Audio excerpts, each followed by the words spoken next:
Hi, my name is Kiara Johnson. I'm week 4. I want to talk to you about 3 experiences that I had as a little black girl that impacted how I function today as a strong black woman. Those 3 things are trauma, uh, poverty, and perfection.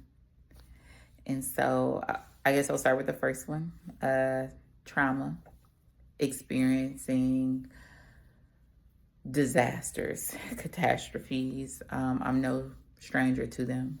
In fact, more often than not, I remember chaos surrounding me in my childhood, whether it was hearing domestic violence, um, whether it was, my grandmother experiencing health crisis and, having to call the EMS, or, her slipping into like a diabetic coma, whether it was her passing away and me not understanding death, or even, you know, being traumatized by a man falling through the stairs at an apartment complex where we lived, and they allowed his blood to remain on the stairs beneath him for weeks.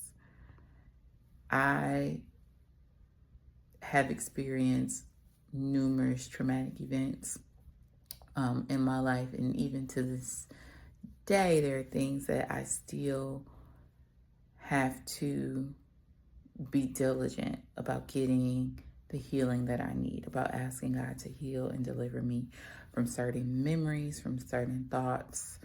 Um, and that's something that, even as a child, I experienced it, but it almost feels as though in certain ways, trauma followed me into adulthood. Um, at the age of, I think I was 23, I witnessed a murder.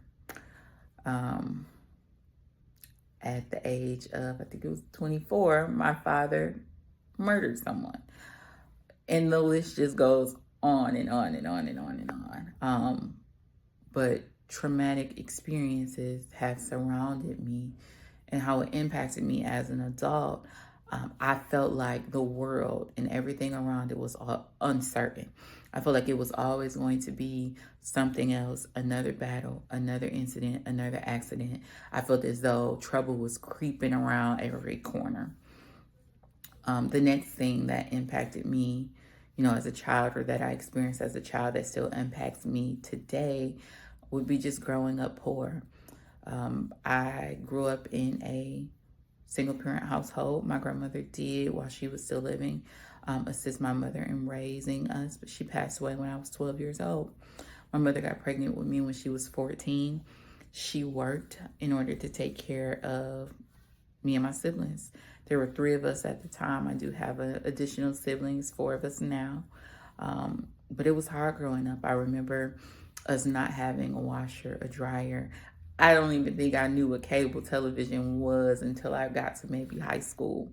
Um, but washing my clothes on my hands and knees, going without, and, seeing the miracles of God when people brought, us groceries or things like that. But how that has impacted me was it actually gave me a heart to give and to see others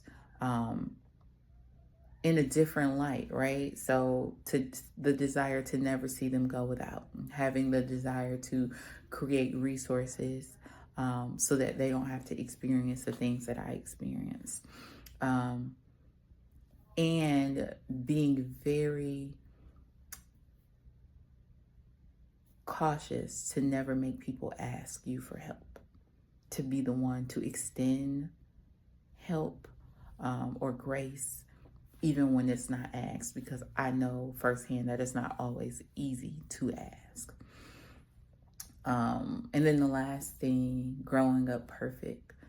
With so much going on, like in our household when we were young, there was still this expectation of perfectionism that was placed on me, where I absolutely had to excel, succeed. There was no room for error. And that weight and that pressure is still something that I'm fighting to get out of to this day.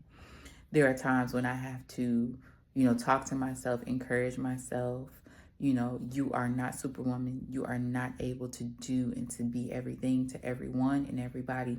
And there will be times when you make a mistake and you need to be the one on the other end of receiving that grace and that mercy, and that's okay. Nobody's looking for you to be perfect. God is not even looking for you to be perfect. He's looking for you to strive to please Him. And so those are three things, that I still struggle with and I still work with to this day, just to better myself, to become the best version of me, letting myself know and allowing God to heal those spaces that, trouble is not going to be at every corner, that, He is my protector, and that I don't have to fear what I need, what I want, after what I will eat, what I will drink, where I will go, because my God provides for me, and that, I am His child, that the earth is the Lord's and the fullness thereof, the world and they that dwell therein. And so I know that I'll be taken care of. And then that last thing, that standard of perfection, I don't have to be perfect because I had a perfect Savior who died for me. And all I have to do is accept His love and His grace and His mercy. I have to believe in Him, and confess Him, and I'll be saved. So there's no need for me to be perfect because Jesus was perfect. So those are three things. I'm looking forward to seeing you all at the Strong Black Woman Conference.